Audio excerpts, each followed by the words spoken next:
So good afternoon, everyone, and thank you for joining this training.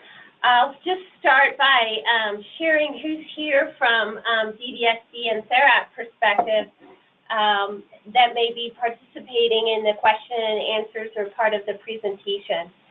So again, I'm Christina Hill, I'm the DD Waiver Program Manager, and in the absence of a statewide case management coordinator, I'm overseeing the case management unit for the DD Waiver at the moment. We also have on the phone Chris Feudy from our Bureau of Systems Improvement, along with Steve Sean, and they will be speaking a little bit to us about the KPI reporting that will be coming out of the site visit tool. And I believe Kathy Baker from our Therap unit administrator is on the line, as well as members of our Therap team, Deb Hibbard, and maybe Deb, you could let me know who of your team is on the line? Sure. Well, you'll have myself, Deb Brito, and then we have two others. We have Molly, who's now unmuted, and Mimi, who is here as well. And both of them were on the prior webinars, as well as have been in New Mexico to do some training for case managers beforehand. Hello, everyone. Good afternoon, everyone. Great. Well, thanks. We'll go ahead and get started then. What I'd like to mention is that there should be some downloadable documents available to you as you logged in. There should be 5 that you see, and these were the same documents or resource materials that I sent out yesterday to case management agency directors by email with the login URL. So you have the slide deck for the PowerPoint. You should have 2 Excel workbooks, 2 versions of Excel workbooks. They're templates blank with no data. There is a written document called Monthly Site Visit Report Instructions, and there's also a case management technical assistance guide for the KPI. So those are the documents that we'll be referring to today. I'll pull them up on my screen as we need them. And I also learned from our last webinar that it's very helpful for you all to have this ahead of time, so I do hope you were able to access these and download them prior to the webinar. So getting going, just a little bit about what we'll do today. The learning objectives of the webinar are listed here. We will start with just some basics about the concept of using data to inform quality improvement and to talk about really a culture of quality. We'll use the Therap demo site to export, filter, and organize data gathered from the case management site visit forms. So you'll see how that can be done and how the templates that we provided in the email yesterday and are downloadable here can be used to organize the data. Also, we'll talk about reporting key performance indicators, and you should be able to understand after the webinar the expectation KPI reporting to DDSD. And finally, we'll take a look at what is required in the Quality Improvement Strategy chapter of the DD Waiver Standards, and show you some ideas for how you might want to look at different areas from your case management monitoring practices to improve case management practice overall and the services for the people in our system, and how you might review that with your QA/QI committee for annual planning and reporting. We won't do a real detailed look at that chapter, but the goal is really just to generate some ideas for you to think about as you move forward this year. So for starters, quality is not an act, it's a habit. So this is just a quote to get us started. We know as an agency director, or if you are here because you are a QA or QI lead at your agency, you know how important it is to practice quality. And you know that quality is really second nature as you grow and maintain your business as a case management agency. So it's not just a one-time practice, but you want to also instill in everybody who works for you that quality is part of your agency's culture. So DDSD has some QA/QI requirements, but it's not really just for compliance sake. I want to mention at the outset here of our presentation that we really believe that when quality is just part of the culture of an agency, compliance is going to come naturally, and it won't be such an extra effort to assure compliance. How do we get to quality? For starters, we'll just talk a minute about what not to do. Make standard decisions or policy based on weak or limited anecdotal information, or make decisions based on emotion. I'm sure many of you that have been in practice for many years would not disagree with me in saying that we have a very litigious environment, and at times this has resulted in policy decisions that are based on, a reaction or an outlier type of event. If you've been around for a while as well, you also know that DDSD has had its struggles with accessing data. So sometimes decisions have been based on anecdotal information because there hasn't been real broad ability to access more system-wide data. So we want to move away from this, and the site visit tool in Therap is one of our baby steps towards using data to improve the system or inform improvements in the system. So what else not to do? Let good enough be good enough. So we want to build a culture where improvement is always key. And we are human, so it's understandable that mistakes are going to be made. It's the learning from mistakes as a habit and as a culture that keeps us proactively making the system better for the people in service. So compliance is really just a starting place, and quote unquote good is again just a starting place. We always want to be looking for the next steps to continue moving us forward. And what not to do, look for blame. So I want to take a moment also to speak about avoiding blame. I think DDSD understands pretty well that there is some angst in the provider community about compliance, about audits, and while there's a place for compliance, we're also really here trying to say that we support your professionalism as a case management system, as an agency, and a good quality improvement system isn't really about blame, but rather about, again, effectively using the information you have to always improve, to learn to prevent and improve and prevent repeating mistakes. And finally, as you've probably gathered already, what not to do, don't avoid using data. So if there is data, to organize and take a look at, review, analyze, look for trends in, use it. It can only give more information that can help make better informed decisions.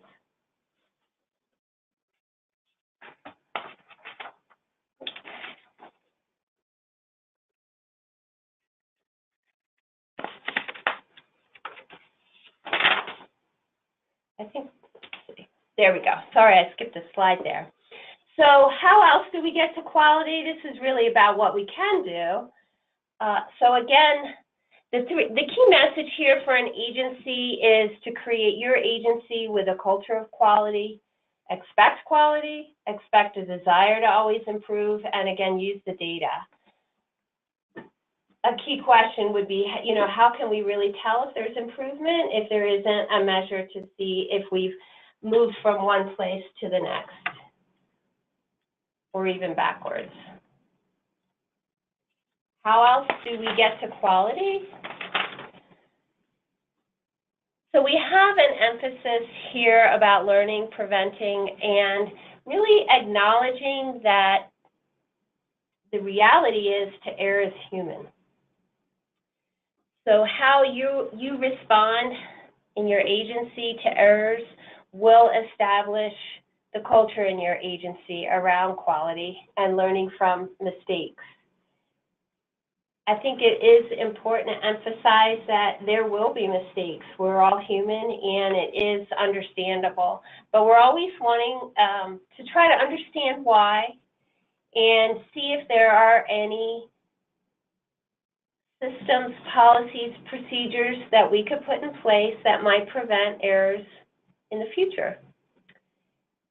So as an agency director, when you're looking at your quality assurance, quality improvement plans, you want to distinguish between, human error and practices that may increase the risk of an error. So always looking towards prevention. So I know you all work very patiently. Most of the agencies here, I believe, operate under a subcontractor model.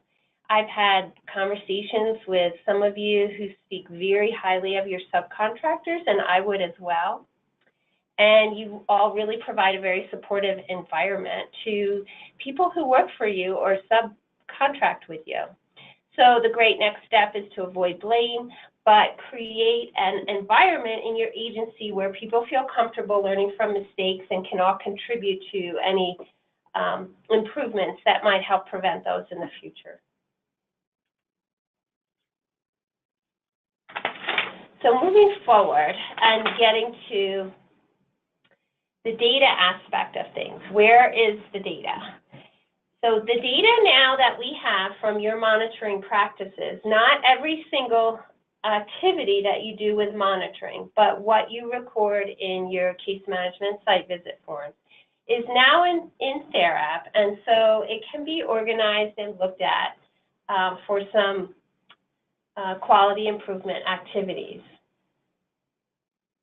So I'm going to start and not spend too much time on this because I believe that some of you have already started using your individual or your supervisor profiles just to get a snapshot of the caseloads in your agencies and the status of the site visit forms per month. So what I'll do is try to get us to the Therap demo site for a minute, just to take a few minutes to look at this. I want to check before moving on. Have people, is my switch screen viewable so that people are viewing the Therap site right now? I am, Christine. I can see that. Yes. Okay, great. So I'll move forward. So moving a little slow here.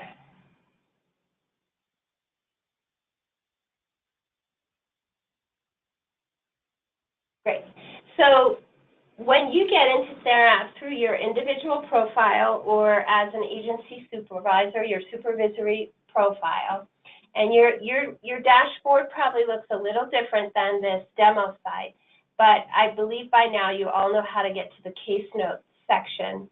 If you do search for case notes and would like, for example, to search for an individual, you can, look up the status of an individual across a whole year, for example, and their site visits. If you want to take a broad look at your agency, using the service date filter, you could perhaps look a month at a time. This is just an example. And search for, this is the name of the, right here, Demo Monthly Site Visit 120118 is the name of the site visit tool in the demo site. And you can search for all of those case notes. What will come up for you is all of the notes that have been written over a period of time. And if you're a large, there's only 6 entries in this demo site, but if you're a large agency, you may be trying to get a snapshot of 100 cases at a time. So this may be able to, help you view things. There's a column here, status, that will show whether something's been submitted or is still in draft form. You can get a sense here in the time column of how much time people are spending. You can get a sense here in the activity column of where site visits are occurring, home and community, etc. And if you're going to try to manage a very large data set over the course of several months or a large agency, please check that you have this Excel exports button down here, because you will want to export to Excel. Once you press that button, whoops, I didn't mean to do that. The dialog boxes will come up so you can download, a report in Excel. And when you do this, it sort of allows you to organize it and look at it more closely. The first thing that I would suggest to you all when you get a very large spreadsheet like this that you want to look at is to go to your data tab in Excel and press the filter button. And that gives you these down arrows across each column, which allows you to look at things in a filtered way. So if you are trying to look at the case management, a particular case manager's caseload, my name is the only one in here in this demo site, but all of the names in your agency would load here. And when you press that down arrow, you could just select the person that you want to look at. A way to maybe show that a little bit better is this activity type shows you the two types of site visits that are listed in this report. And if you just wanted to look at those home site visits, for example, you could filter the others out and make the data more manageable for you to look at. So that's just a trick I wanted to share with you, and it may be some way that might assist you to review what's going on at your agency at any point in time.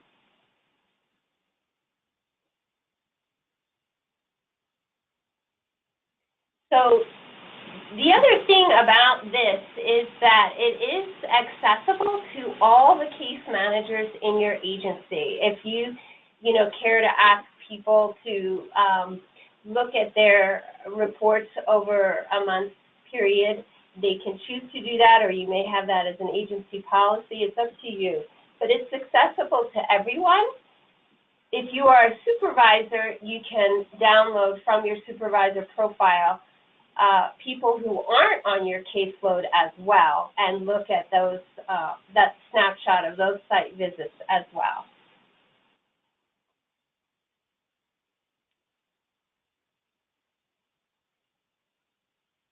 So what I'm going to try to do here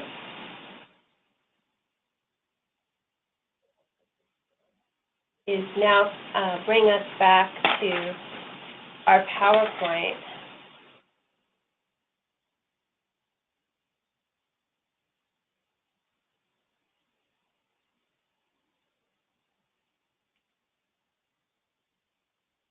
So with regard to what you're really here for today, which is to look at overall the data from the site visit form and how to organize that for KPI reporting.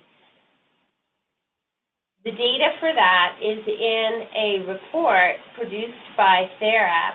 It is only available through the admin, the agency admin profile. So you need to have that profile in order to access this agency report. There are 2 agency reports related to case notes that are available.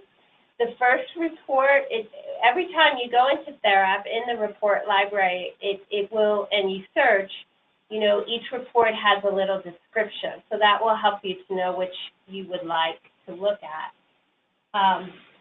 This case note detailed report is very similar to what I just showed you, but it can be pulled for the entire agency rather than going into your individual or supervisory accounts. And the second report, case note report, case note with questionnaire info. This is the main report that we're talking about today.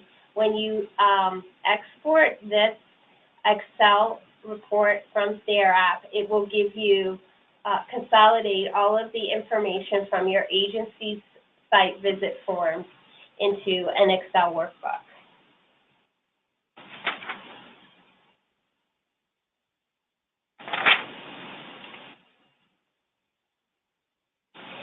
So what I want to share with you is big picture how to use this data, and then I'll go into the demo site and show you how it works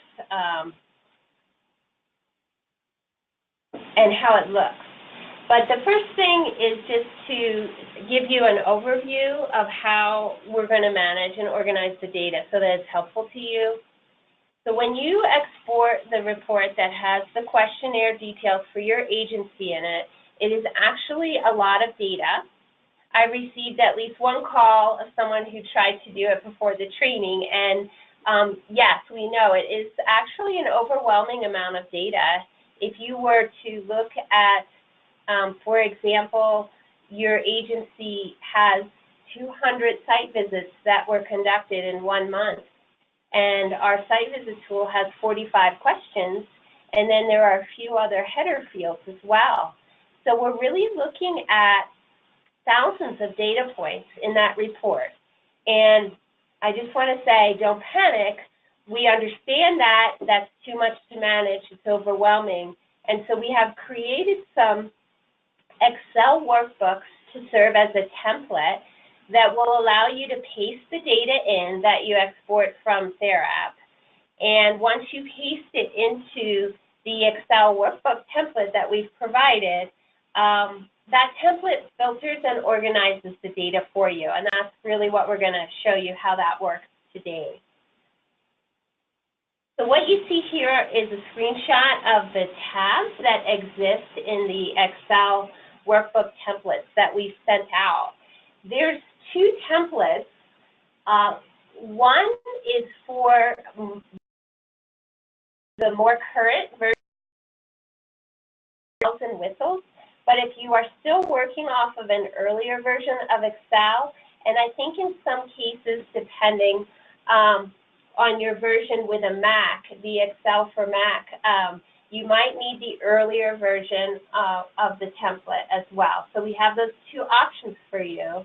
And I'd like to ask that people try this rather soon, and if anybody's having trouble, to let me know what the version of Excel is that they're using, or if they're using a Mac, and we can work through that with you.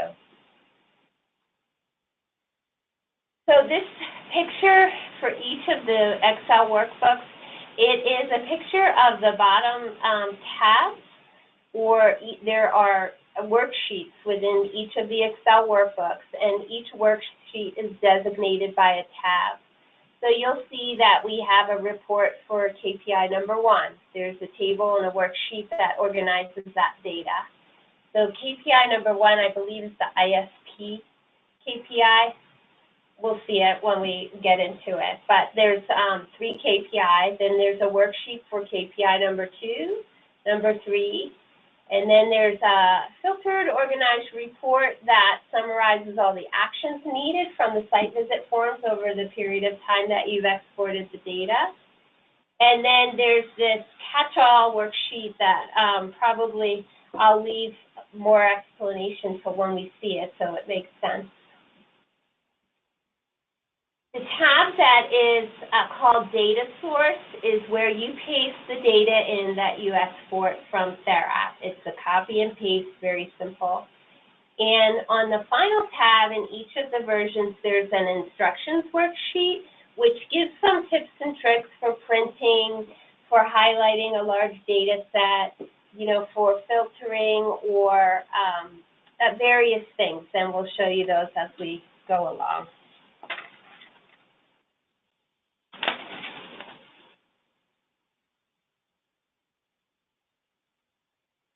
So I'm going to actually pull up the templates now just to give you a better peek. So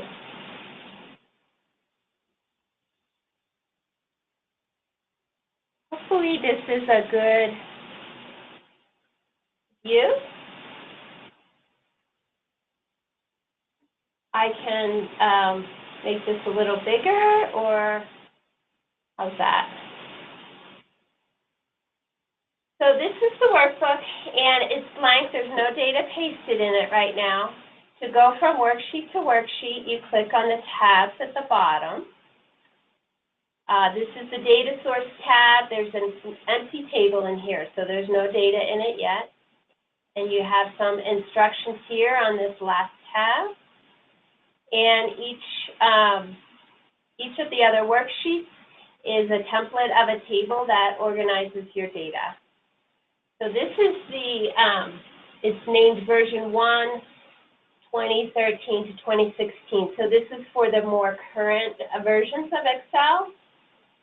And this one is going to have a slightly different look, and it's not as refined because it's for earlier versions of Excel, but you're still going to get the information that you need. It's called version 1.2010. And it's set up the same way, although the KPI 1 and 3 are very similar in this workbook, so they're on a single tab.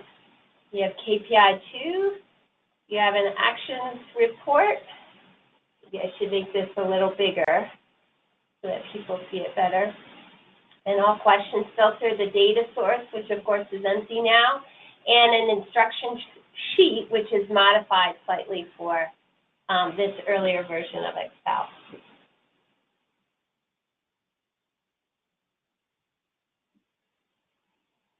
So now what I'm going to do is show you how to get this data out of Therap. What you need to do is, I'm in the demo site now, and when you're looking for this, you need to be in your agency admin profile and go to agency reports. If your dashboard doesn't look exactly like this, you should see somewhere, maybe on the right, a report library. That's where you go to find your reports. And in fact, this has 134 items. If you get interested in what's available to you, you may want to explore these reports further. That may help you with other things. But for today's purpose, our report, I usually just put case note in the search filter, and then the reports come up the way they were on the slide there. So I'm going to select the case note report with questionnaire info, and there will be a search filter so that you can pull a report. So I'm going to, the data that we put in here for demonstration purposes, I believe was, through the course of December. So I'm going to put in December 1st through December 31st. Oops, I'm going to need to be in 2018. And if you are an agency, and I know a couple have tried this, who uses case notes for other documentation purposes, you probably will have other case note template names in your data. So to filter those out, you want to put here where it says case note template name, you want to put in the exact name of the template of the case note we're searching for. And this will also filter out if we've changed the version of the site visit form. It'll filter out older versions if you just put in the newest version title in here. So for the demo site, our title is Demo Monthly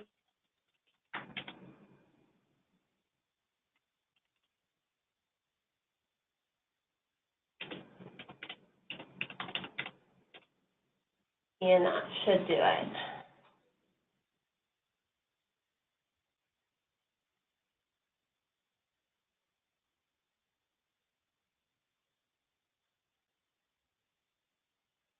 Okay, so here we have, this is all the data from all the questions and responses from all the site visits over that period of time. It's, like I said, it becomes very large. So what we want to do is export to Excel.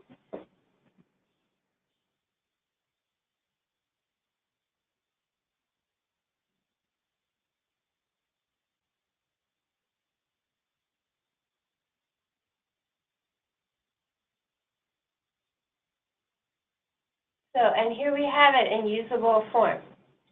So what I would do is save this in case something happens and you do something that deletes the data or I don't know what, but I would save it and then we'll do the copy and paste.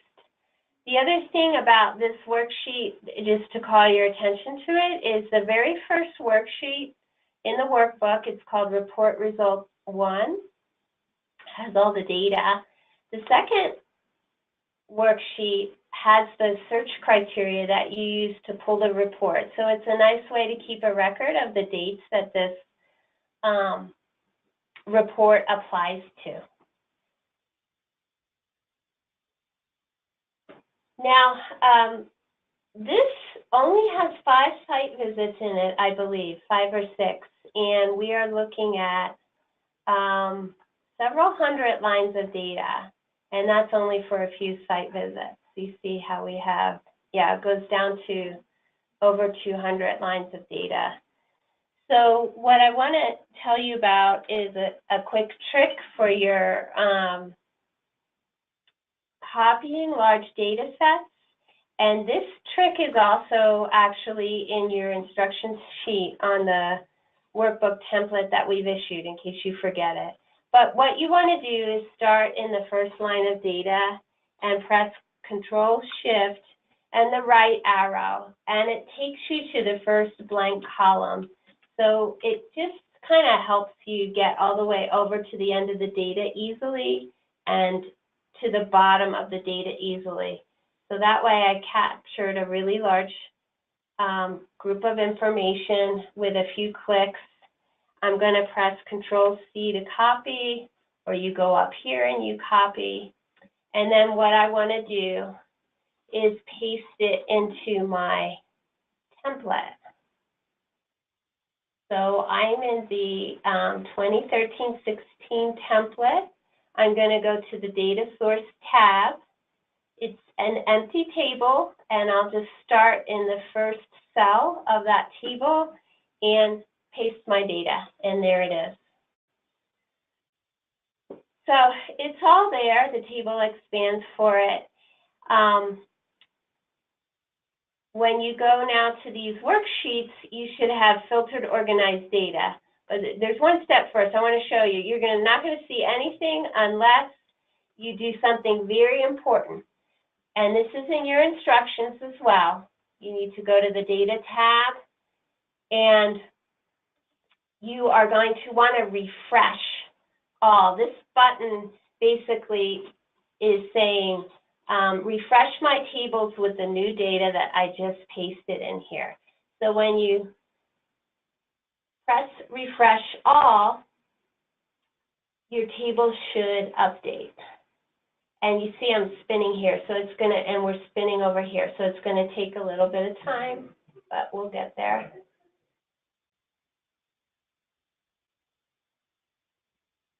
Okay, so it looks like that has refreshed. And now, when we go to the table, we're actually in the middle of the, you better press refresh again.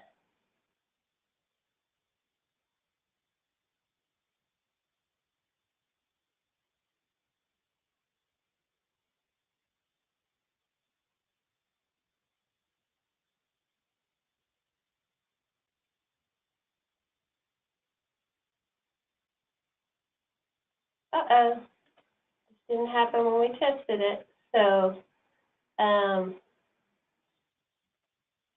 have a problem here, let's see. Oh, here's the problem. Okay, so we never panicked.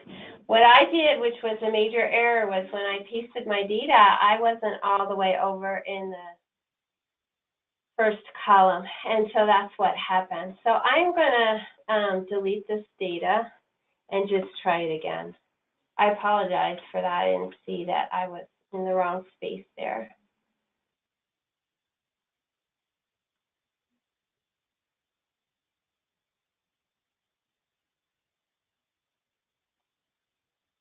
I'm just gonna delete that.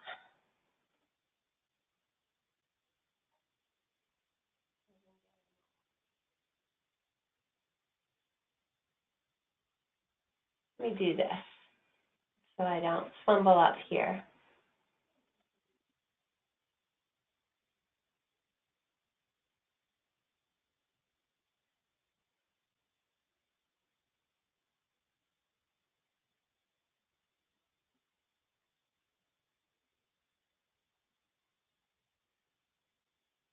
I will start again here. I'm going to use, because I just closed that other one, I feel like I have to refresh that, and I'll do that in a minute. But I'll use the earlier version to get us started. So going back to the original data, I'm going to copy it again, and we have to make sure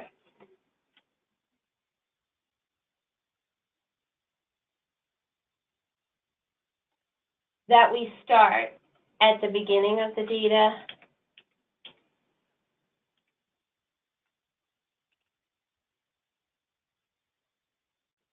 And when we go to paste it, we need to make sure we're starting at the very beginning as well. So let me paste that. And that looks like that should do it.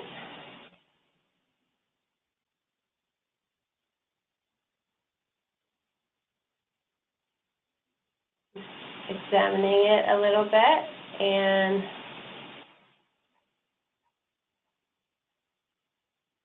we're getting to the end. So that looks good. So again, this is the earlier version. So we go to the data tab, and we're going to do a refresh all.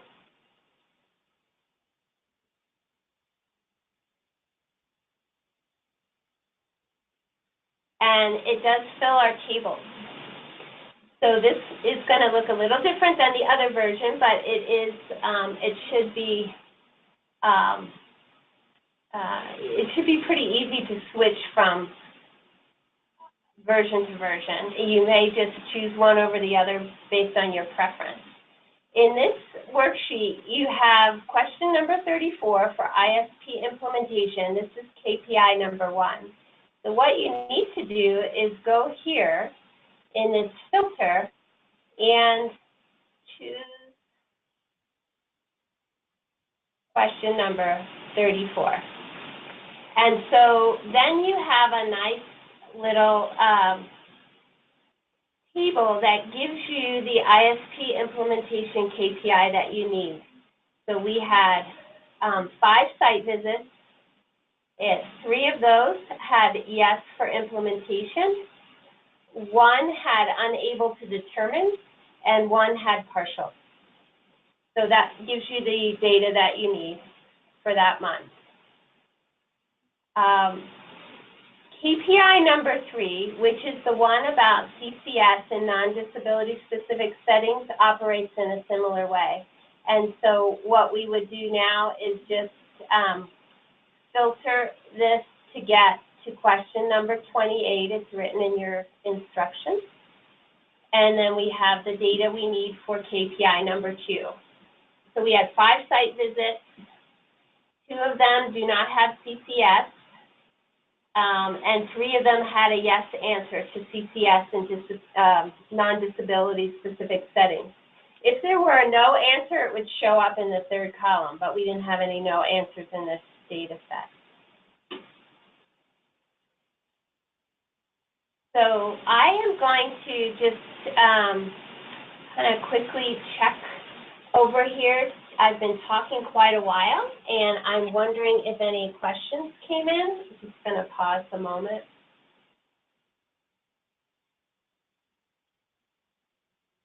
Not seeing any at this time. Okay.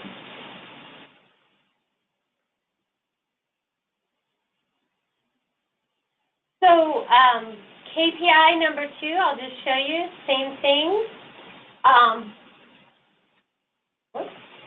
We have to click on the 2nd tab. KPI number 2 is the one about medical appointments. And so what we have to do is the 2 questions in the site visit tool that are related to medical appointments are 17 and question 18. So we have the numerator is question number 17 and the denominator is question number 18. So right now we don't have our questions filtered. What we have to do is select the right question number, and we'll do that. That's 17, and this one is going to be 18. And it looks like we don't have any data, but really we do because it's all the way up top here.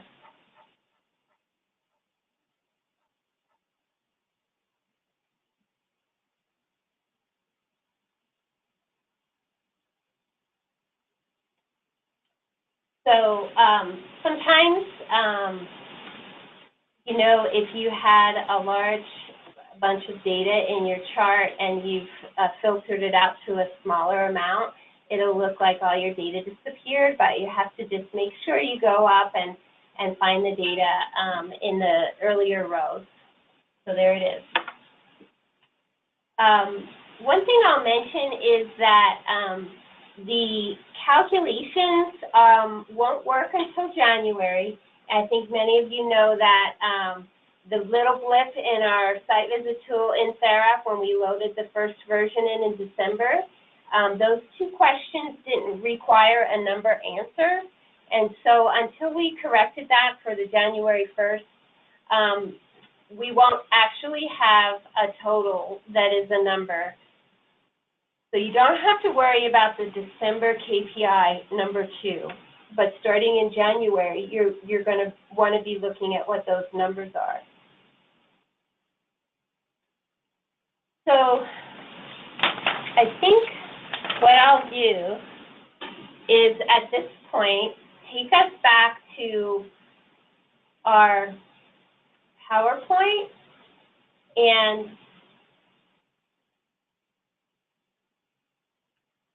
the next bit of information I'm going to turn over to Chris, who's going to talk a little bit more about reporting KPI and the TA guide from the Bureau of Systems Improvement. While he's doing that, I will re-pull up the first Excel version that I had fumbled through, and we'll do that again before the end of the PowerPoint. Okay, Christine. Yeah, so this is Chris, and I was I need to request use of the screen. It's telling me to right-click on your name. Is that accurate? I believe that Deb will figure that out. Deb, you send that, right? Yeah. Okay. Got it. So everybody should be seeing a spreadsheet, Word document with key performance indicator in the upper left-hand corner. I guess, Christine, if you see that, could you let me know? I do see it. Okay. So we had presented this months ago at a case management meeting, and there's been a lot of work done to this since then. The first column that I want to go through, it just shows the language around the key performance indicators. So percentage of individuals whose individual support plans are implemented as written. And as I scroll down, you'll see the next one. Percentage of appointments attended as recommended by medical personnel, physician, nurse, practitioner, specialist. And then the last one is percentage of individuals accessing customized community supports in a non-disability specific setting. So those are just, indicate what, or show what KPI you're working on. The next column are just available data sources. And this, like I said, this was created prior to DDSD, specifically Christina working on the site visit tool through Therap. So data sources in each of them are going to have the case management monthly site visit form with locations, home site, CCS, community in each of these. The exception to that is the last two, which show Therap health tracking appointment search. And these are specific directions on how to locate that specific health tracking report that can be done, and you can look at an individual's health tracking, and it'll show you when an appointment was scheduled, when an appointment was completed. What other items are on that report, Kathy Baker? But it will show you, and it'll show you if an appointment is rescheduled and things like that. So you can utilize that data when monitoring the individuals that are served on your caseload. In addition to that, for the last key performance indicator, we just listed the approved budget and provider reports just to verify, what service a person has. But I'm sure you're all well aware of what services the individuals on your caseload have. The third column are case management measures, and this is a point in time. This is when you're visiting. The four criteria that determine ISP implementation were presence of current ISP, so that's listed there 1 through 4. DSP being able to describe essential elements of the ISP, DSP awareness of and ability to describe a role in implementing the ISP, and the actual work on the desired outcome is documented and demonstrated. So, those are the criteria that would help you determine whether or not an ISP is being implemented. At the request of case managers, we had originally started monitoring ISP implementation by, yes, it was implemented, or no, it wasn't. But there was a request to include partial and unable to determine on the site visit tool. But what DDSD is, and those four things can be utilized in your quality assurance, quality improvement committees that you review for each of your caseloads, and roll up into an agency QA/QI review monthly or however often you do that. But what DDSD is requesting that gets sent in annually on your annual reports are just you can see down here at the bottom, number of site visits where ISP implementation has a yes level over the total number of site visits conducted. And that includes the 2 visits that you'd have to do for Jackson class members. So it's the total number of site visits conducted. That's what we would want to see, and that we would use to look at our percentage around ISP implementation regionally and statewide. So that is a change from the original version that we had developed. And then when you get down to case management measures for the health appointments attended as recommended, what we're looking for in the numerator is the number of appointments completed versus the number of appointments that should have been completed. And should have been completed are those scheduled? And if there's any decision consultation forms that the team would decide, that appointment wasn't really something that the team and if the person wanted to have or pursue, that wouldn't be included in the denominator. So, you know, and, you know, are there any appointments that were rescheduled? You know, you'd want to include those during the time frame that you're reviewing, if that appointment is rescheduled into a different month or something like that. You know, things come up, people get sick, and, you know, doctors call you and say, we need to reschedule for some reason, we're overbooked. So you want to consider that when including that appointments that should have been completed in your denominator. And again, what DDSD here in bold wants to see is number of health-related appointments completed over number of health appointments that should have been completed, and you know, we'd want to see that that number. What's going to be most helpful, and I think, and we were discussing this yesterday, is that when you're reporting this, give us not only the annual percentage, you know, whether it's 89% of the clients in your agency received their ISP was implemented, or their health-related appointments were completed. You know, if you could send us kind of the data, the complete numerator and denominator, that would help.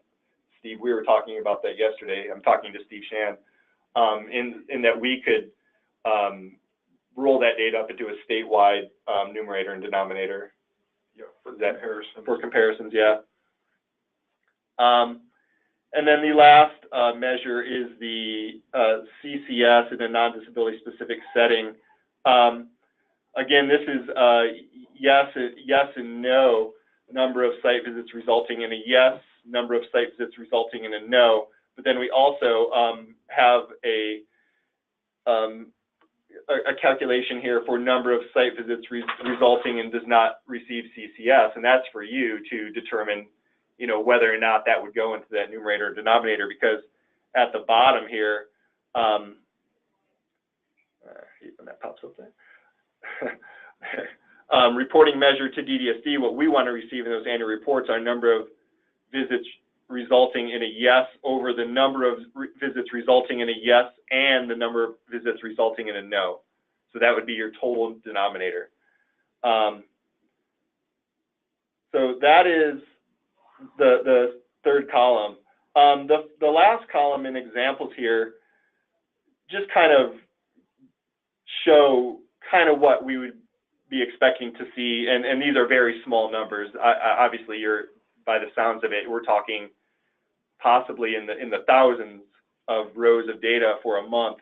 So, you know, we're not talking about 23 out of 45 yeses for implementation on ISP. We're going to be talking about a much larger number there. But these are examples of how it would look.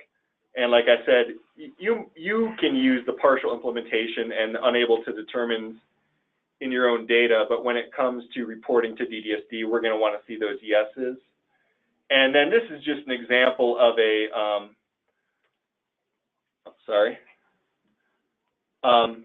this is just an example of a remediation strategy that you might want to use, you know, something like this. You know, you see that implementations at 49%, and you know, you're going to want to take a look at, you know, some strategies to improve implementation with your caseload or individuals on your caseload. Same thing down here for remediation example for appointments. You're going to want to identify barriers and specify ways to improve appointments attendance, and you know that you're going to work together with the IDT on those sorts of things. But this is what's going to trigger you to improve that within your agency. And same thing for CCS, participants receiving service in a non-disability specific setting. You know, you're going to want to come up with some sort of remediation to improve implementation and compliance, you know, within your agency and within your caseloads.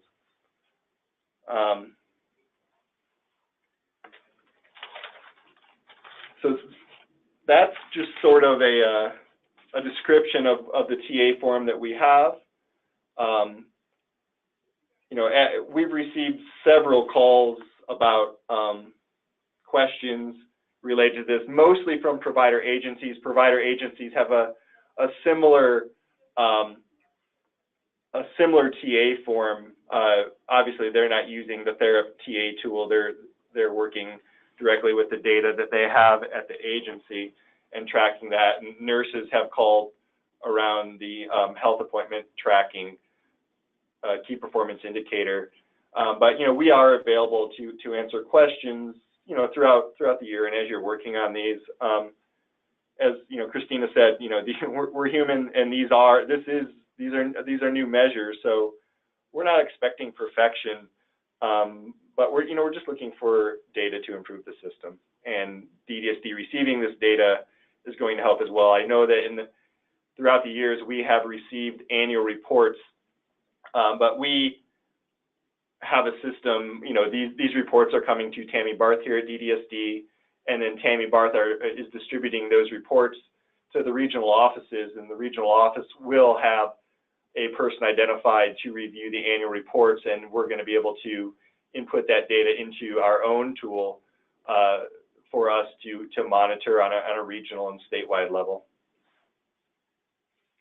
So that is what I had. I will pause as well as Christina did and listen for any questions.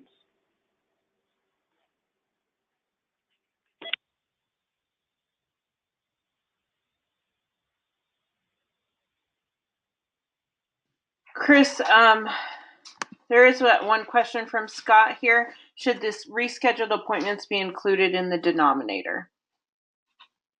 It depends on what, if you're reviewing, it gets scheduled, but if you're reviewing, let's say you're reviewing your caseload data for September and it was supposed to be in September, I wouldn't include it in September, for your own purposes.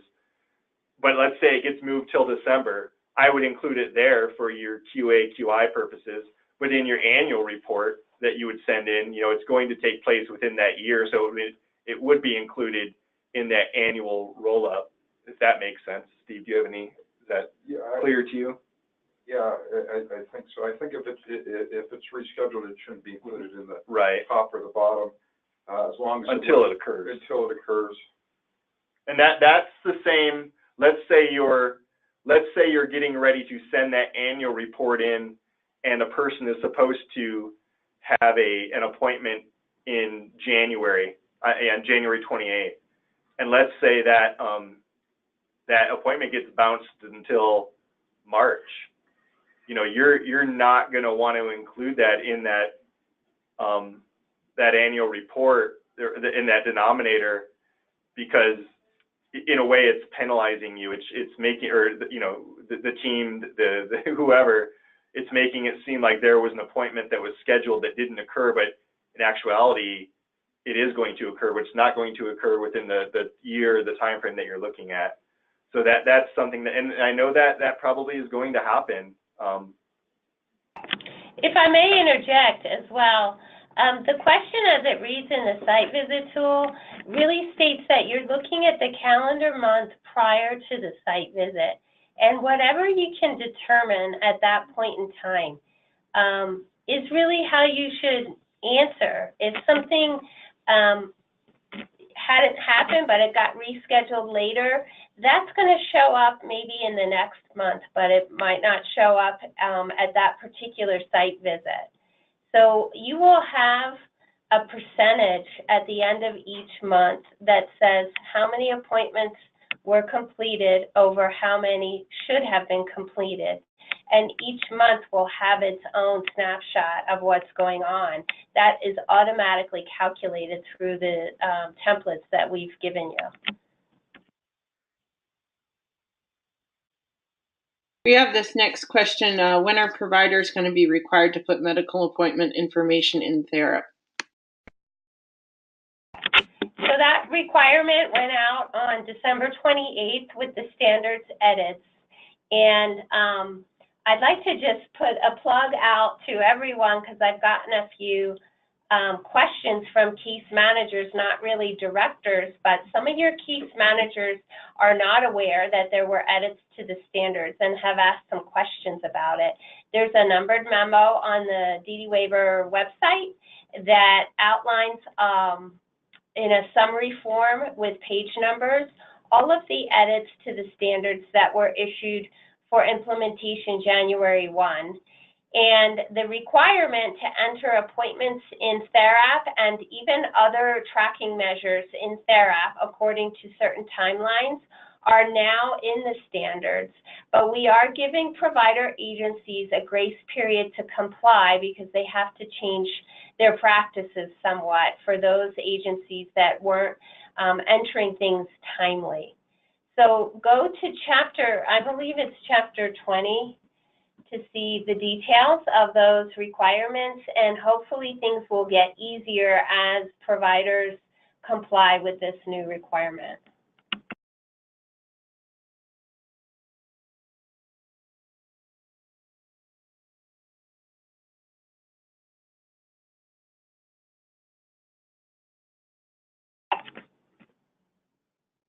Shall I go ahead then? We have a little bit more to get through. 1 second, we have another one here. Sorry, Christina. We have, how will our data aggregators know about the details you just mentioned regarding appointments and dates?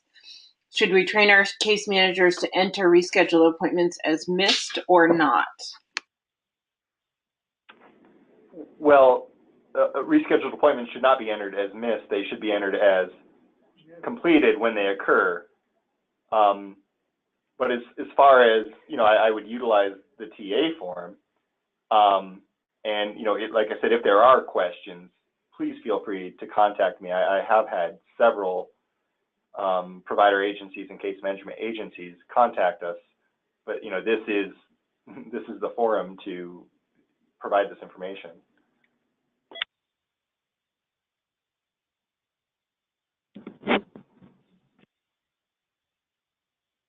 And Christina, there is information in the hints as well. There is, and I guess what I'd like to say is that we realize collecting this information is difficult because, up until now, we don't have providers consistently entering all the information in health tracking. I do feel, because several questions have come up in this vein, that following this webinar, we are going to publish some Q&A, and I'd like to provide more clarity on that in the Q&A document that we can publish within the next week or so. So if you hang on for that, I would like to be very clear. I think there are certain circumstances where an appointment has been rescheduled because it was missed due to some error, and that should be considered not completed. It will be rescheduled, yes, because almost always you reschedule an appointment, but when it was supposed to be completed, it was not. And so we will provide some clarity on how to consider those circumstances in a Q&A within the next week.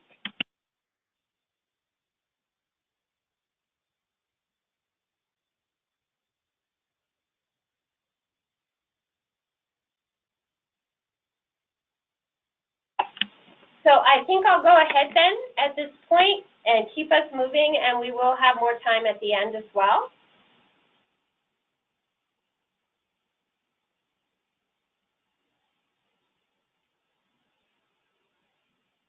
I'll need to get control of the screen.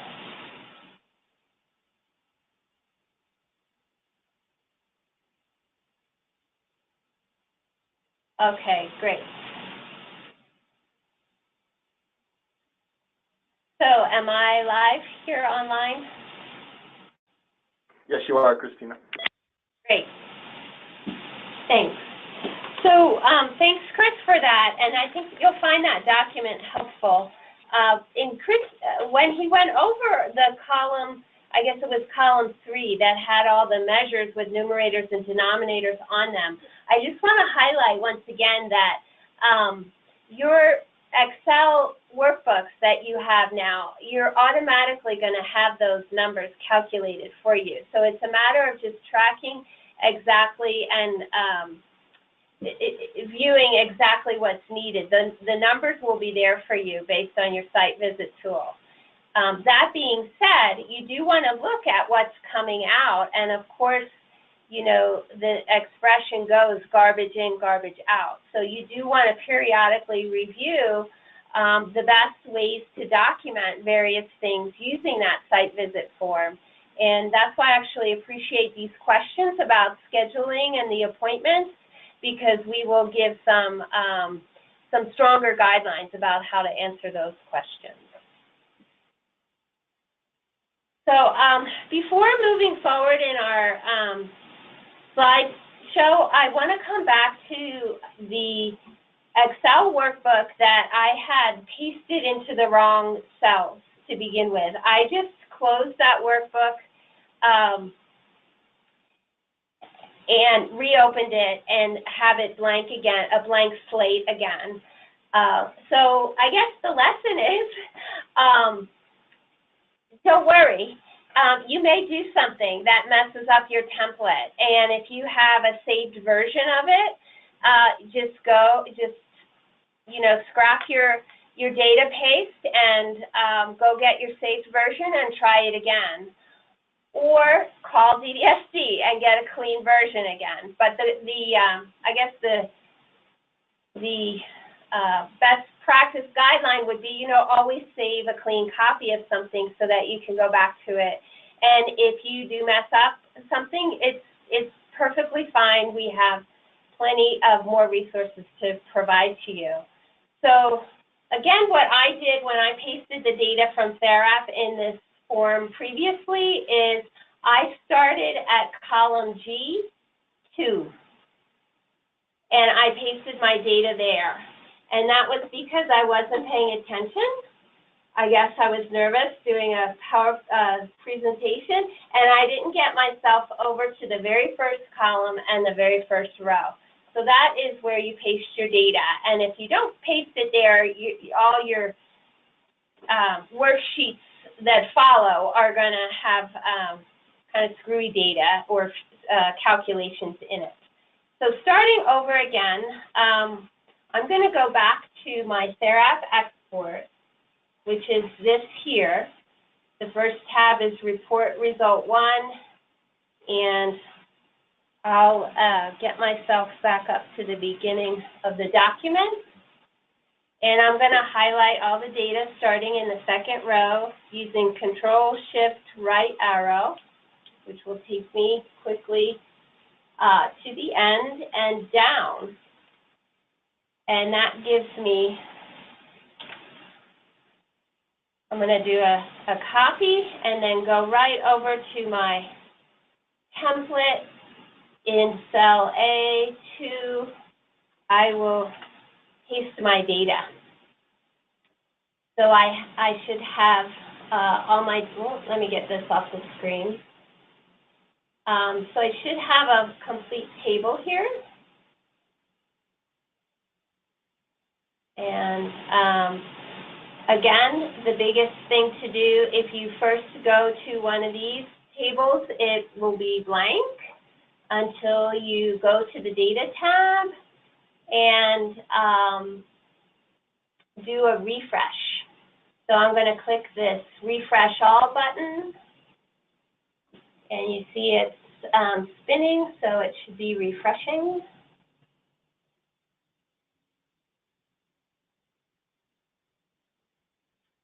And if I bring myself up to the top of the table here, this is KPI number 1, which is the ISP implementation question. We have 5 site visits for the month. We have 3 resulted in ISP implementation, so 60% of the site visits resulted in the ISP being implemented or an observation of such. None resulted in a no. 1 resulted in a partial. And then none also resulted in unable to determine. So here you have really your measure for the month of December. It's all laid out for you. So if you are able to use this version of the Excel workbook templates, it probably is a little cleaner for you. The one for the earlier versions, you might have to do an extra calculation to get the percentage, but you will have your numerators and denominators laid out for you. So KPI number 2 is here. Again, notice that the table happens to be here at the 57th row. So I've got to get myself up to the top to really see the data that loaded. So question number 2 for KPI number 2, how many health-related appointments have been completed during the calendar month prior to this month's site visit? 6. How many, this question is basically says, how many should have been completed? 7. So we have an 85% completion rate. And again, we'll clarify how you come up with this answer to number 18. KPI number 3 does get laid out very nicely for you as well. Let me make the screen a little bit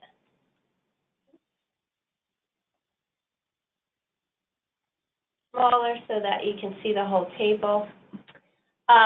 So basically, we're at row 116, so it might look like it didn't work, but you've got to pull yourself up here and you have your data loaded.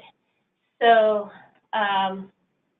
you have 5 site visits, 3 resulted in observing that there is CCS in non-disability specific settings. 2 resulted in the fact that the person does not have CCS. And so you have your data and use your TA guide to understand exactly which measure to report to DDSD, although all the measures may be informative to you.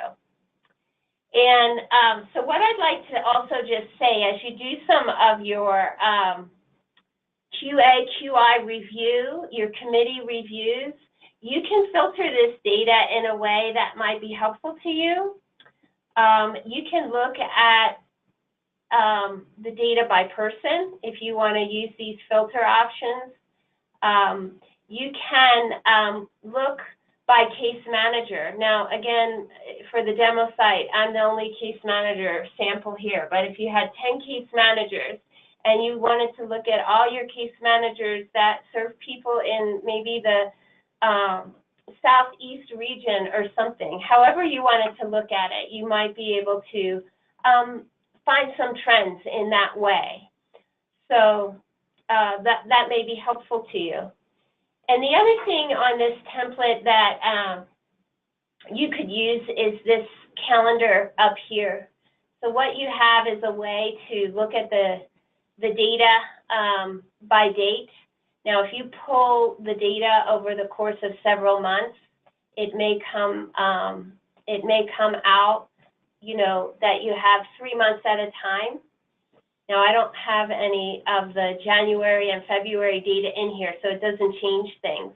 But suppose I did and it became too big to look at. I could just look at December and slice it that way if I wanted. So you could use this up here to help you slice up your data by the calendar dates, if you like.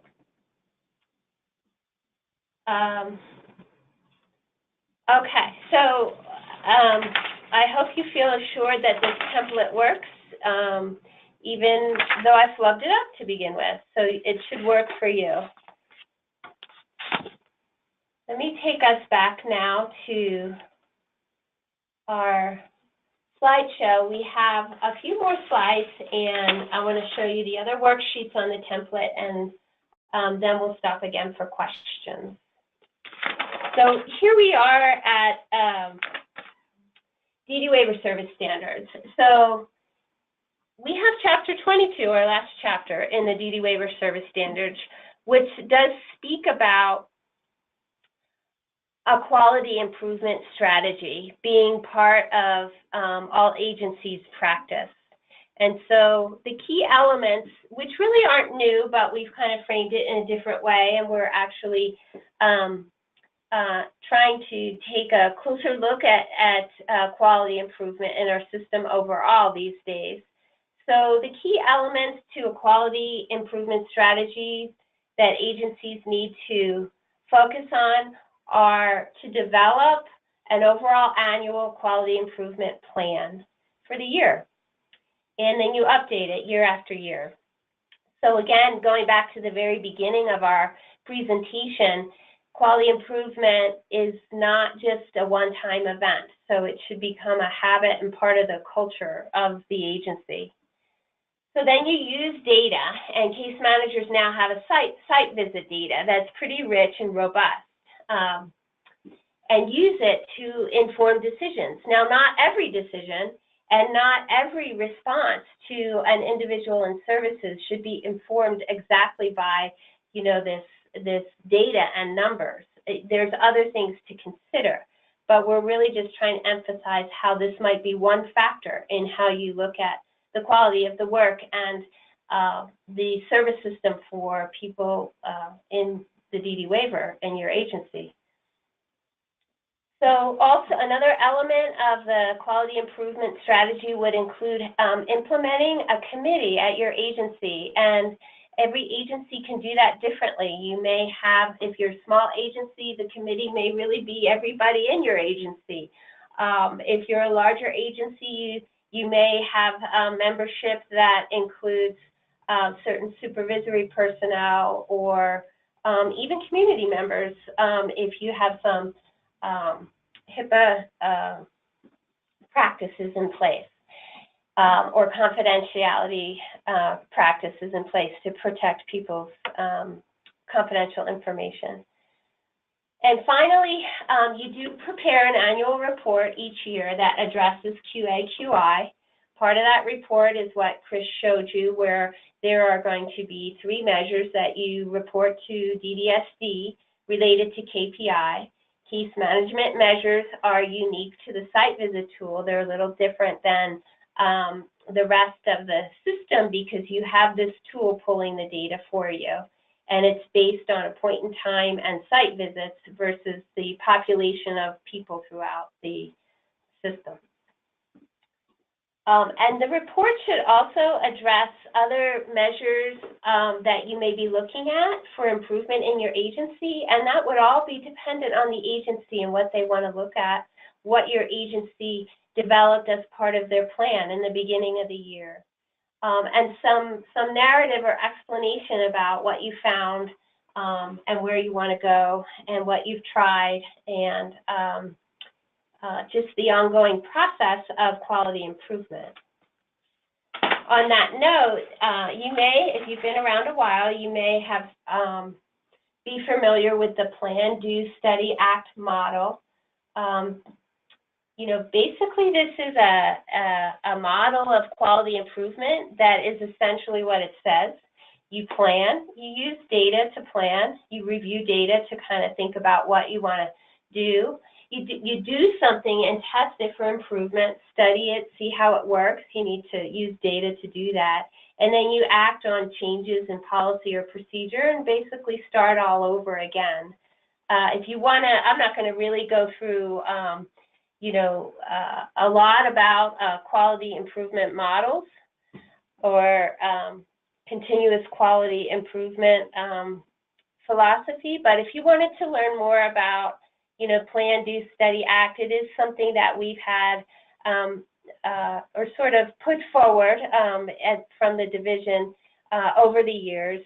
The Deming Institute, if you Google that, you'll find more information on it. Ed Deming is he was sort of the initiator of this model. It came out of manufacturing industry, but the model applies throughout all industries. So if you're more interested in that, I would Google Deming and Plan, Do, Study, Act, and you might come up with some good ideas for your agency.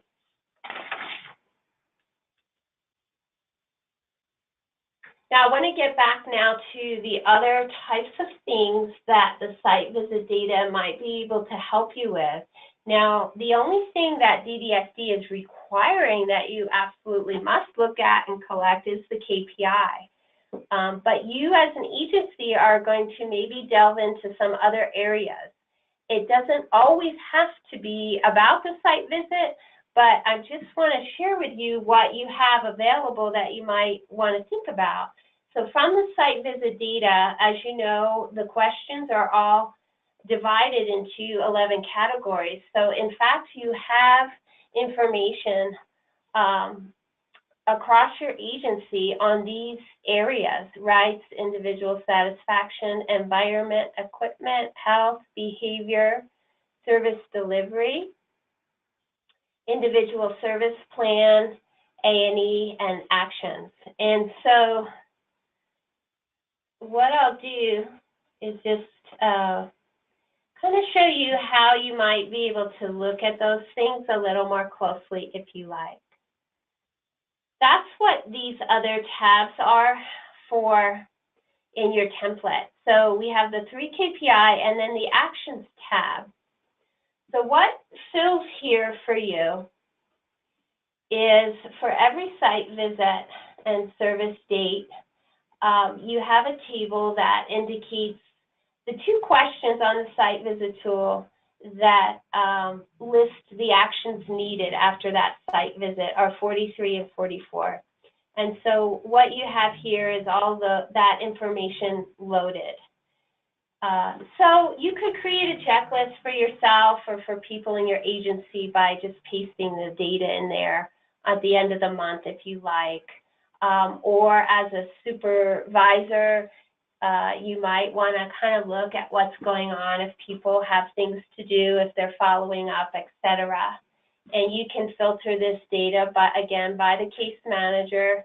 If you'd have a load of case managers down here that you could select from, or you could do it by the individual if you wanted to check over the course of time, are things, do the same actions keep coming up, or are people moving forward?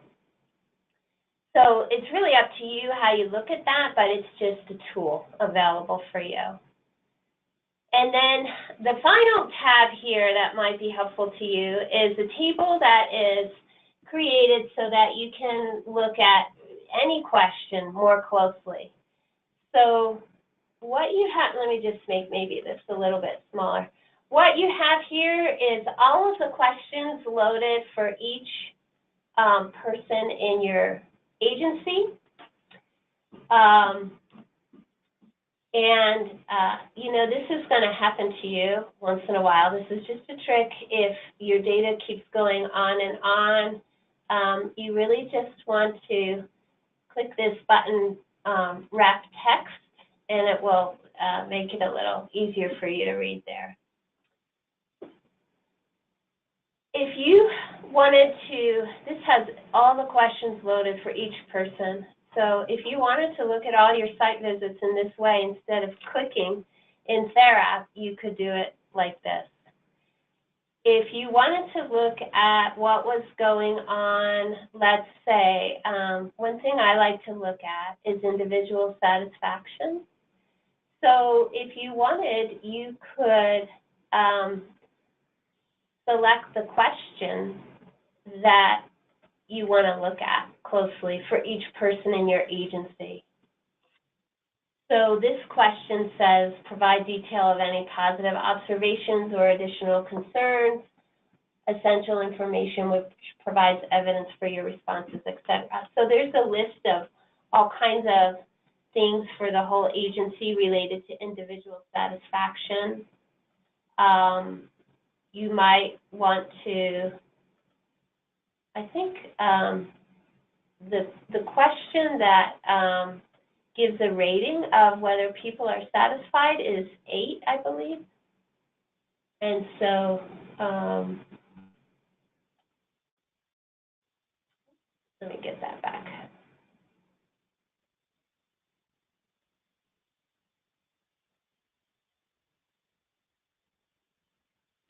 Maybe that wasn't the right one. Let's see.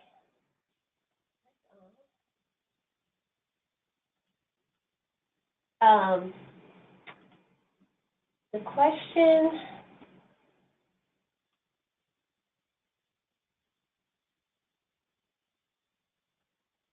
let me try this one here. Is the person currently satisfied with his or her job status? And so you have a snapshot of whether people are. And in this case, we have, currently does not want to work, and that's the answer for several cases. And this person currently working and wants to keep working. So if you wanted to, in your agency, kind of look at just those people that are working and want to keep working, you could go up here and then filter out all your answers so that you just know who those people are and you target them if you want it. So there's a whole bunch of things that you could do with this if you like. You'd have to play with it and see, what makes sense to you and what you want to drill down to focus on how things could be better for the people who are supported by your agency.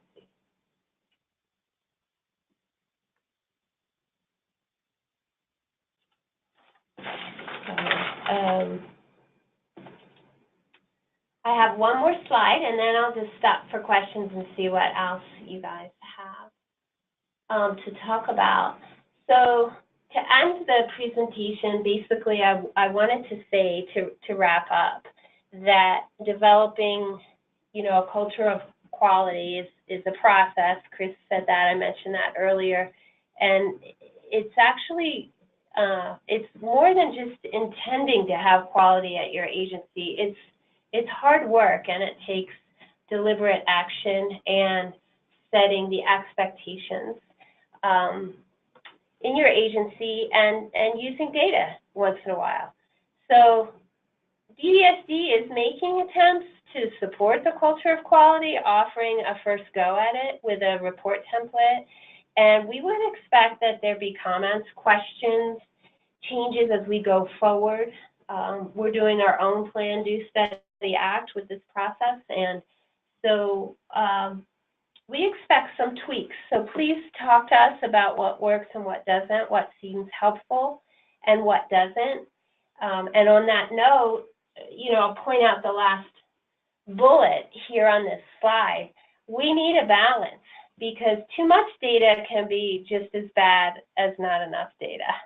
And what happened during the site visit tool editing process is that we had many stakeholders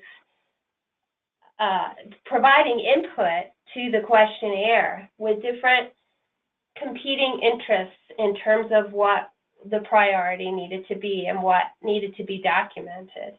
And as a result, we have a long report and a lot of data comes out of it. And so if there's any way we can focus on what is really important and filter out the rest, we would like to do that. There may be several iterations of this before it becomes as useful as we would like it to be.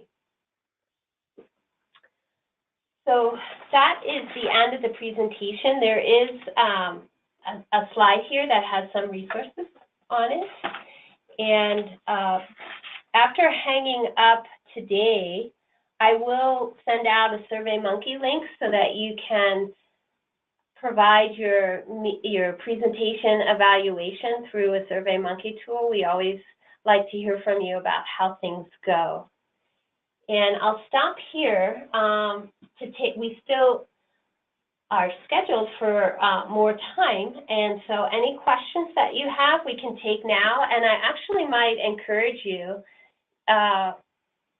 because we'll stay on the line for a while, to try to get the report and paste it in the template while we're on the line. If there's anything we can talk through with any of you, we'd be happy to do that. Otherwise, if you have trouble, we could schedule some individual calls as well. Okay, so we do have one question here. When will this recorded webinar be made available? I'll convert it after this webinar, and then I'll send it out to our our design team, and they can put it out on the website for you. So thanks, Deb. And last time we did this, I think it took about 2 days to get up on the website. And this morning, posting of just the slide deck and the instructions, etc., were posted. They should be on the DDSD website at this point. So the turnaround time we hope would be pretty quick, so you can access this.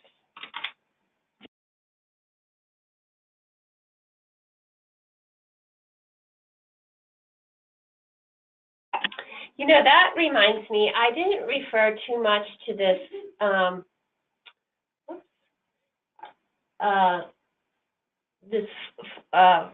final document that we have during the presentation. I'm not sure if my screen is still in view. Yeah, it is still in view. Okay, good. So in terms of a quick resource, aside from the instructions tab on your Excel workbooks, there's also this document that reminds you about logging into Therap using your administrator profile, and it takes you through going to the report library and downloading the report. And so it just is a one page that reminds you about the pasting and cell A2 and those things. So this is hopefully a quick and dirty tips for you to get going as well. And if this kind of stuff is new to you, you may fumble through it the first few times, but really it becomes second nature pretty easily. So I think what I can do at this moment is try to pull up the SurveyMonkey link.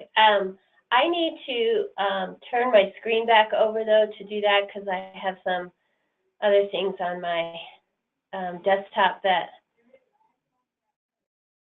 we don't want going across the airwaves, I guess. Can I turn that over to you? Already done. Okay, perfect. Deb, I'm wondering if also just to take this opportunity, since I'm seeing people are still on the line, although it's quiet, any tricks for some of the folks that experienced a little bit of trouble early on with using the site visit? I think, for example, sometimes switching browsers helps. Could you say a little bit about what has been helpful to troubleshoot a few things that people have experienced? Sure. Mostly it's that if they can't save it, and sometimes it's a browser issue. I do know there are some issues out there that I'm kind of looking into, and I don't have an answer for those just yet.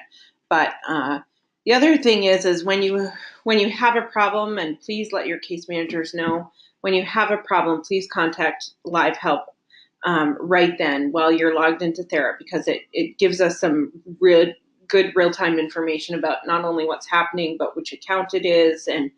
And the programmers really like to see that because they can nail down the issue at that point instead of after the fact. The other thing that it does is it really helps to alleviate some frustrations that occur.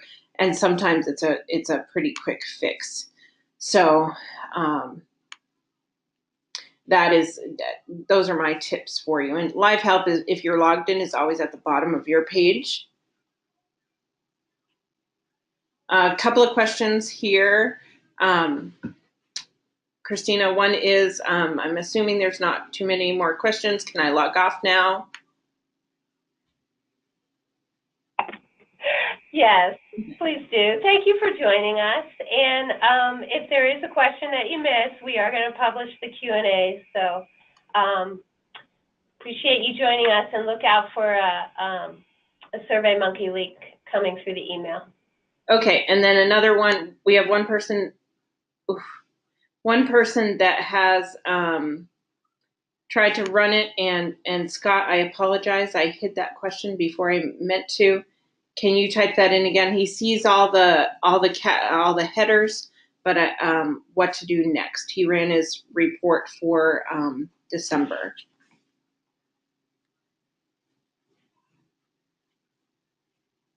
Okay, it sounds like I'm waiting for a little more clarification on the question.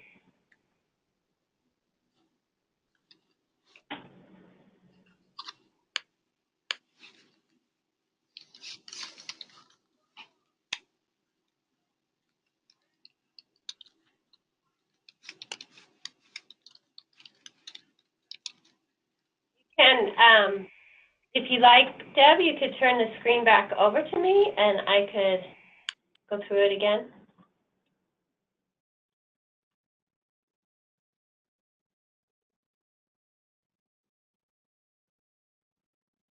Okay, it's all yours. Okay. So it sounds like, and Deb, you'll have to interrupt me if I'm not following the question because I can't see the question, but it sounds like you ran your report in Therap, and then it should look like this, a table of rows and rows of data, and now my screen froze. Let's see. There we go. It should be rows and rows of data and not very fancy. So the first thing I recommend is just to save this. You could do a save as and save it somewhere so that you know, you just have it as a record. And then the next thing that you do is at the first cell, you have to make sure that you're in A2. You highlight that cell, and to get, I think if that's Scott Newland is asking the question, you have a very large data set. So you press Control, Shift, and the right arrow, and it will take you to the first blank column. And if you press it again, it'll keep taking you until it hits another blank column. When you get to Z, that's the end of your table. It's the very last column that's defined. And so the next thing you do is press the down arrow, which will take you to the very end of your table, and you will have all of your data highlighted. I suspect for an agency with 200 or 300 clients, you might have 10 or 12,000 rows of data. I only have 200 here. But that's why you need to remember those shortcut keys so that you can grab all that without scrolling and lifting your hand and losing it all, etc. So once you've highlighted it, you copy it. You press Control-C or you go up here and copy. And then you move to your template. So I'm going to move to this template that I was using. And I've already pasted this data here for the presentation earlier. But what you would do is go to the first column, first row, highlight that, and paste it in. I won't paste it in again because it's already here. And then everything after you refresh, what you really have to remember is to do a refresh that will fill your tables, and then everything should work. And remember to look at your instructions worksheet because it will remind you of things if you've forgotten. But once you do it a few times, it should be pretty quick. So does that answer the question?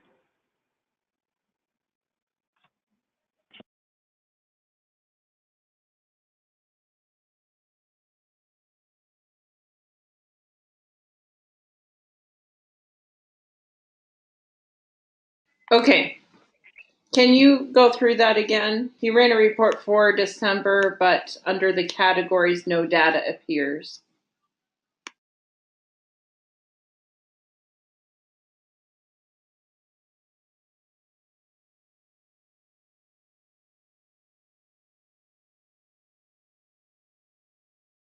Okay, so is the question about getting the report out of Therap?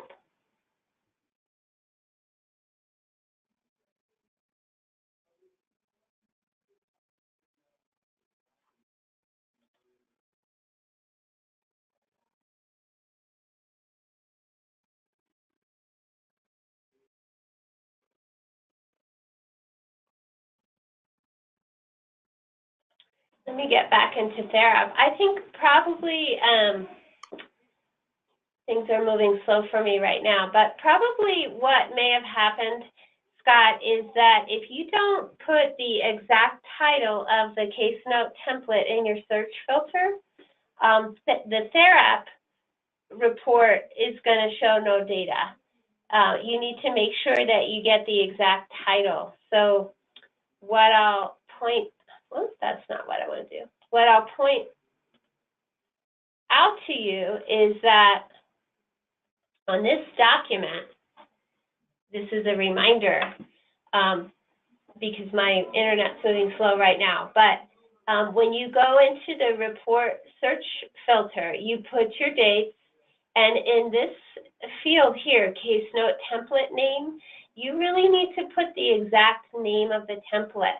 If you don't, you're going to get no data. And so the name is Case Management Site Visit.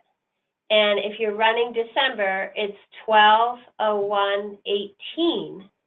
If you're running one for January, then it's 01/01/19, and it will stay 01/01/19 until we reissue another one. So I'm hoping it stays that name for a while now. But I think this may be where the problem is, that you have to make sure you fill case note template name field exactly.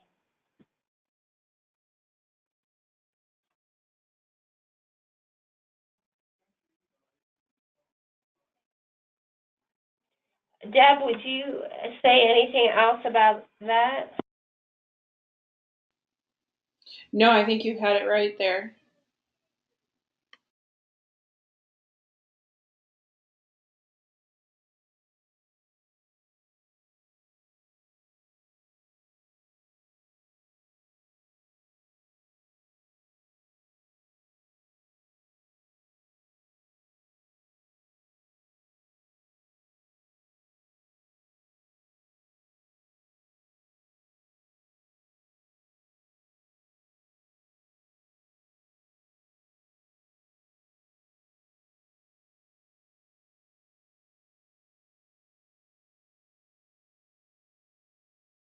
Okay, so a couple other things, Christina.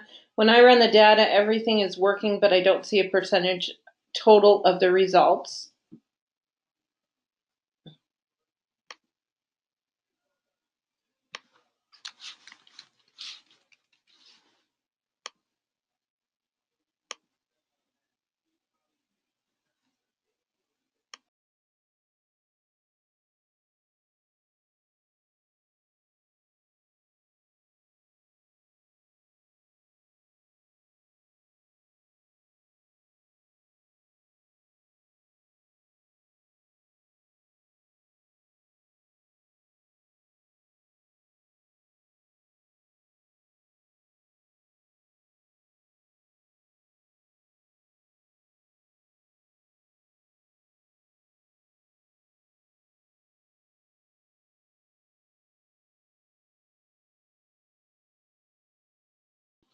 We also have one other question, Christina.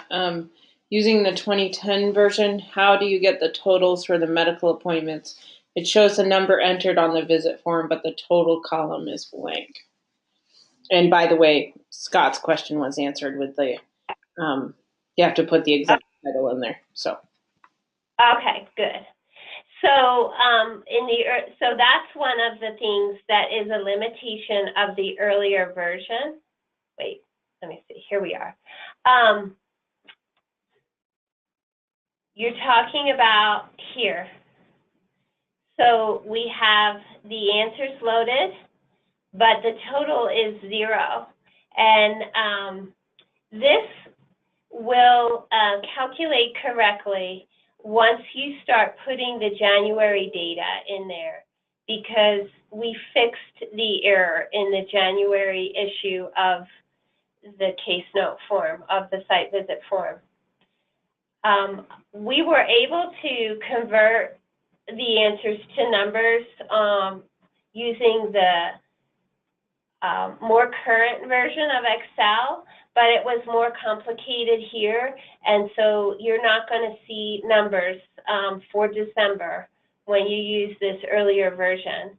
And if you weren't on the line when I talked about it before, you know, you have a pass for submitting this December data on the medical appointments because of the problem with the form as it was issued in December.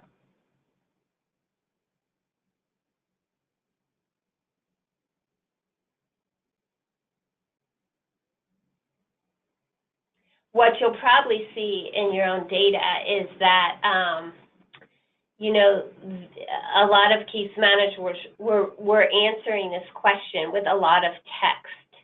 And so in some cases there were numbers, but in a lot of cases it was a narrative, and it just shows up as 0 until January, when people will be forced to write in a number.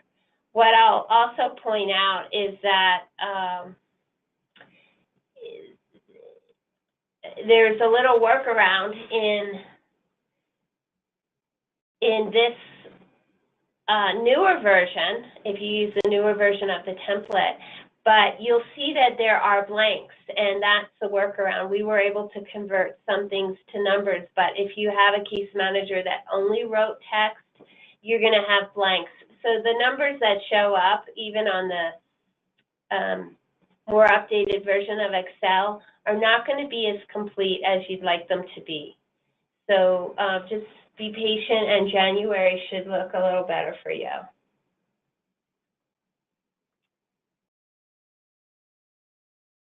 Next question, how do I get the page you are on now? Okay, I just gave a pretty detailed answer to that question, and I was on mute, so I apologize. But I think the question is about navigating through an Excel workbook with several worksheets. So basically, each tab at the bottom of a workbook, I have my cursor at the very bottom, and each tab, when you click on it, it will take you to that particular worksheet. So that's how you navigate through.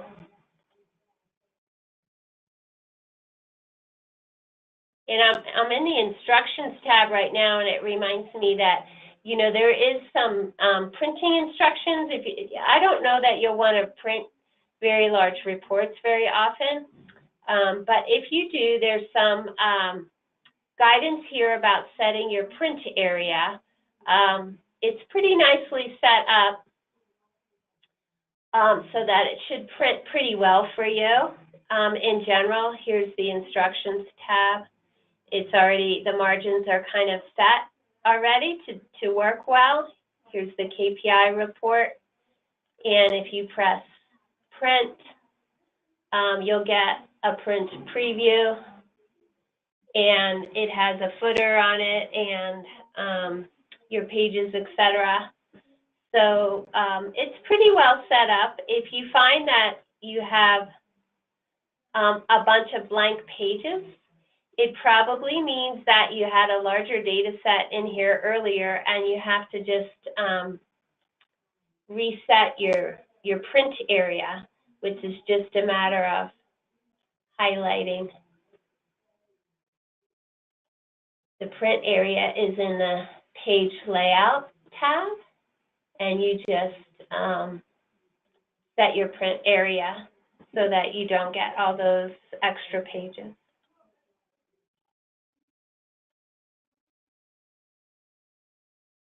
See, we've got this now. There used to be 14, and now there's only 1.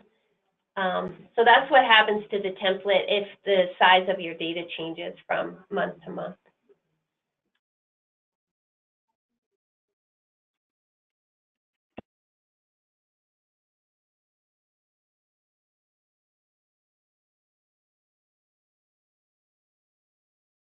Anything else coming up?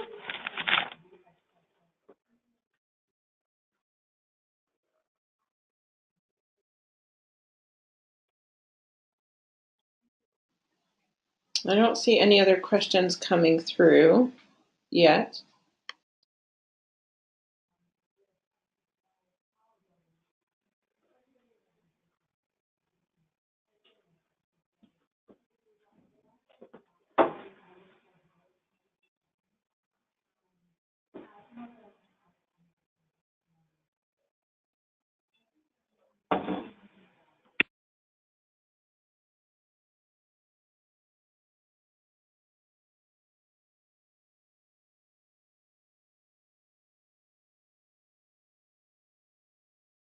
Well, while we're waiting a minute or so, I just wanted, there are other presenters on the line. Is there anything else people wanted to add, or I feel like I may have missed?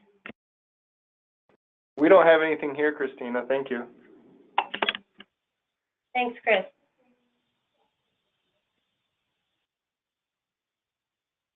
Is anybody else who's still on the line, would they like to share through the chat box if they've tried it and it worked for them or not?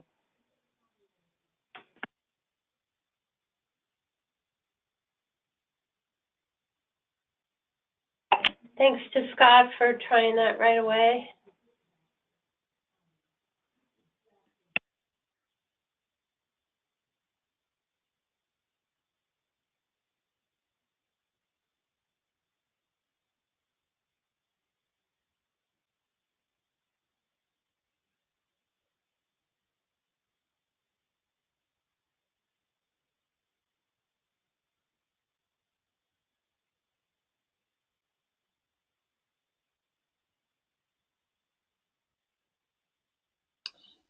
So we've had some people drop off, and I think we're scheduled to go to 4:30, but it's very quiet. So if we just give it a couple more minutes, or if you're trying it and you'd like me to wait a little bit longer, just send a message through the chat box. Otherwise, let's just give it a couple more minutes and we'll sign off.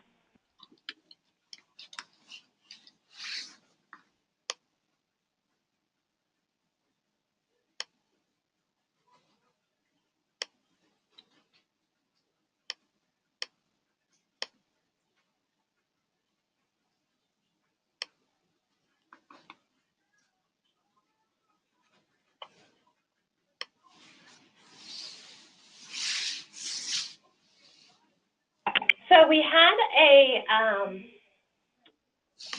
have a question about refreshing the data. So once again, let me just mention how important that is. And sometimes if something has happened, you just got to close out of your workbook and then just start over blank slate. But what I can share with you right now is that if you fill the workbook with some data, I would recommend saving that workbook. And then to start fresh, again, you can grab your data just like you grabbed it from the Therap export in order to create a blank slate. So what you will do is delete your rows. You could do it that way, or you could just go back to your original template and get a clean one. So I am grabbing all my rows that I had filled here, right-clicking and deleting table rows. So that gives me a blank slate. But because I had data in there, you'll notice that it's still the same thing in the tables. So to get my blank slate, I press Refresh All under the Data tab. It's up top. You'll see Queries and Connections, which you highlight, and then you press Refresh All. And that will connect your current table to the data that's in your data source. So if it's blank, all your tables should be blank. If you paste something new in here, then your tables should reflect that. But they won't do that unless you do the Refresh All. What I'll point out is that in each of the workbooks, there is in the instructions tab a reminder about going to this data tab and how to refresh. So if you're not used to using that function, it's just a matter of finding it and clicking, and it should become second nature soon.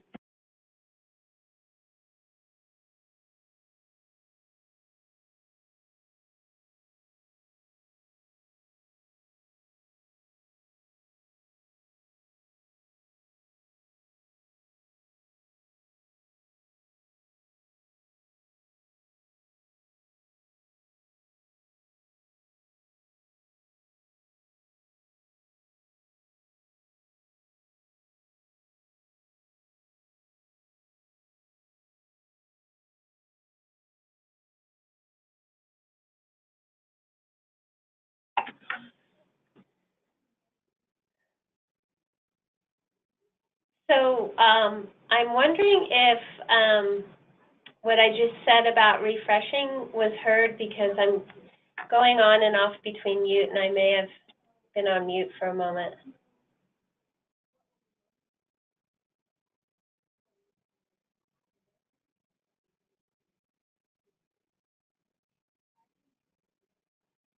Did the message get across about refreshing data? Yeah, I heard it. Great.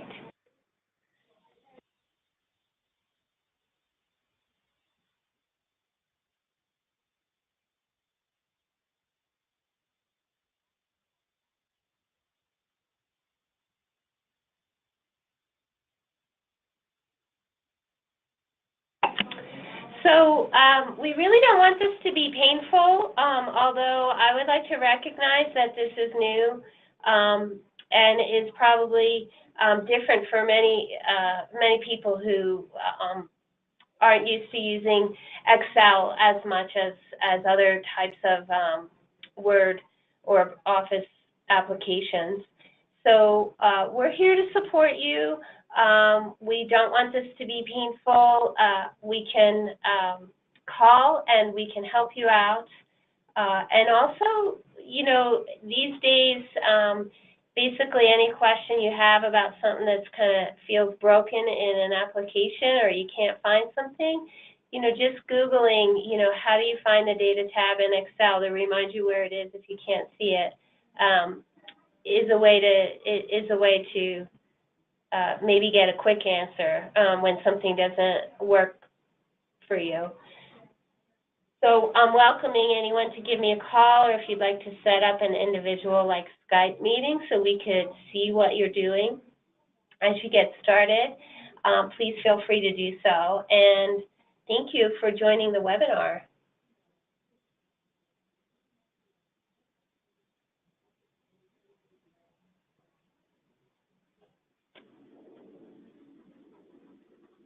So Deb, unless you have anything else, I think we're ready to sign off. Okay, I will stop the recording and we'll talk to you guys later. Thank you.